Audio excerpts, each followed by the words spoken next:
I want to get back to something you mentioned earlier about the emphasis that the Future 9 competencies place on basically advancing the whole child, right? Not just allowing a student to learn more, but to kind of just making them the best versions of themselves as human beings over time, which is, I think, is a critical component of competency-based learning.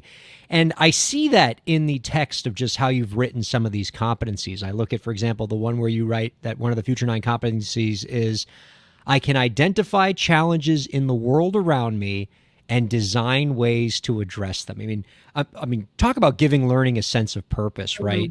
Mm-hmm. This isn't just about passing a test, as you mentioned. It's about becoming the best versions of yourself so that you can make the world around you a better place to not just like maximize your own potential, but to use that maximized potential to achieve kind of the highest plane of self-actualization by making the world around you a better place and solving problems. I'm curious, that let's take that particular competency. Have you seen any examples on the ground of how that's been used either at the classroom level or the system level? Sure. This is an example of human-centered design. We've taken, again, a transferable process. We didn't make it up. There are lots of folks in the world using the sort of skills and methods and strategies of human-centered design to make improvements in their learning. I'll point to a particular context. For the last couple of years, we've had the honor of working with the State Department in South Carolina, and they've taken a really exciting approach. We were their partner in developing their competency framework for their profile of a South Carolina graduate. And then they put some resources behind implementation by supporting opt-in early adopter networks. So we've been working with teachers in a school network across the state of South Carolina to try on implementing these competencies. We don't prescribe that teachers start in one particular place like Design Solutions. We encourage them to choose an authentic a competency that already authentically connects to what they're doing in their classrooms. But yes, Ryan, these competencies then help teachers see sort of what are the core skills to focus on as I'm teaching this process to learners.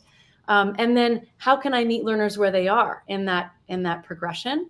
And so using the language of the progression to engage in modeling of what these skills look like, designing learning experiences that really help young people to practice and try on the skills and to do authentic work related to them. In this pilot, I kind of had to do a double take when I saw some of the data roll in. We weren't sure what we'd find, but we saw shifts in some of these core areas of learner efficacy, engagement, culture. For example, students said, in this class, I feel more independent than in others, or I feel challenged, but in a good way.